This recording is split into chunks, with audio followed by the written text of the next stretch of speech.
Welcome to the Shulamite Podcast, an extension of Shulamite Ministries and Shulamite.com, with weekly interviews and teaching with author and speaker Martha Kilpatrick and hosted by John Enslow. This weekly podcast is a way to stay connected to the ministry. So come experience anointed messages, not giving just another method, but a living impartation. So the one war, that message to me is one of the most powerful revelations you have about spiritual warfare. And this was just an element that you were going to put into that book. And I'm utterly floored because I believe that you have such a key revelation about actual warfare that the church misses. And we go about it. I mean, charismatic churches that I've been in, I mean, it has been, let's go do our rain dance. Let's go do our rain dance. And that's the wrong principle of it from beginning to end. And we are called to defeat Satan, and that's what I'm refuting. And exactly. Because it becomes foolish if you're trying to kill something that's already happened. A work that Christ already has done for you on the cross, and you're trying to do it again. It's not necessary, and it is foolish. Why can't we just let His word and His work stand for itself? Mm-hmm. He did it already. Mm-hmm. And so there's so much in that I really want to come back out. It's needed. We're living in a war right now. Mm-hmm. And we're witnessing a war right now. And we need to know what spiritual warfare is. We need to know the right stance in spiritual warfare. And we need to know how to become an overcomer and be an overcomer. And that's why, That's what you're doing, pulling all this. In this moment, I know that we need to be overcomers. And we need to have the right stance so that we can win this war. Because it's already won. It's a WON war. It's a one war, WON war. And I can do all day long my rain dance, but my rain dance doesn't do a whole lot. It may make me feel good for the moment because I've done something, but it's really effective for nothing. And it's used the analogy that of dropping off your baby for care. These two women, and Jacqueline, who's been transcribing for years faithfully, tediously, it's just such a gift to me to be helped over the hump that I feel I'm in. And the task is daunting for me to put it, transfer it into a book. Somehow I need help. I can completely understand how it would be impossible for you to do because God gave you a style of writing that is very unique. That is not your style of speaking.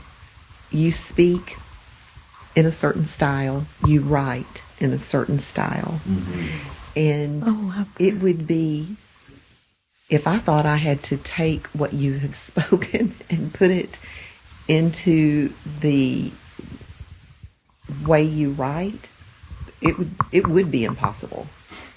And so because God gave you that anointing in writing, it would be a really hard thing for you to let that go and then edit this spoken word. Mm-hmm. It would be so time consuming for you to do it in the way you write. Because I don't write, it makes it easier. Well, you have a flow when you write, a stream. I like John's word of a stream. It flows, it goes, but it is given to you as a written message. Your speaking is very personal, very unique as well, but does not follow that flow at all. Because the Spirit just moves differently in you depending on what the situation is. And your speaking, to me, has always drawn the person into your life, into what you're into the revelation, into your person. It's so uniquely personal, and not that your writing isn't, but your writing is just very different. And there's something between your voice and the words he gives that just kind of pulls you. And this was over 25 years ago, when I realize now, and I can understand why you can't go back, because there's things we couldn't understand years ago. Now they just seem irrelevant to us because you are so much further down the road. The Lord has you in a different place, but they're so crucial, because I said to Martha, when I first saw her, which was over 25 years ago, I really couldn't tell you at that time what I saw. Now I understand it was Christ. It was just a unique situation of I have been looking for years for the truth, for the real person. And I saw him on you. But if I were to try, because I'm not a writer, if I were to try to put that in words, I don't have any, except I saw Jesus. And see, I can sit down and hear, and I hear him. And you're disconnected from these, yet we turn on the CD player or whatever, and there's the Lord. It's like a personal counseling situation with the Lord. Mm-hmm. And that's what I think is, you don't realize about these. I keep a running supply of CDs in my car, and they're all old ones, but they're all so fresh and new, and a fresh word, because that's just what the Lord's given through them. So to us, it's not tedious to listen to. For you, it would probably be very hard to go back and listen and see it and try and put it in how you'd like to see it now. Mm-hmm. It would be hard, but for us, it's very different. Oh, that's so helpful. Thank you both for the insight. Well, I was telling Miles the other day, I was saying how your writing style, I was saying, I actually started crying when I said it. I was telling actually a friend of mine, Patrick and Miles, at the same time, I was telling them that your writing style literally calls forth out of me the very thing that you're writing about. So when I read Adoration, the style of your writing and the way you laid it out literally calls me to be a Mary and shows me how to walk moment by moment as a Mary. Literally by how you've lined out the entire. It gives you Selah moments. You have to listen, and you have to Selah, and you have to enter in, and you have to focus, and you have to wait at his feet.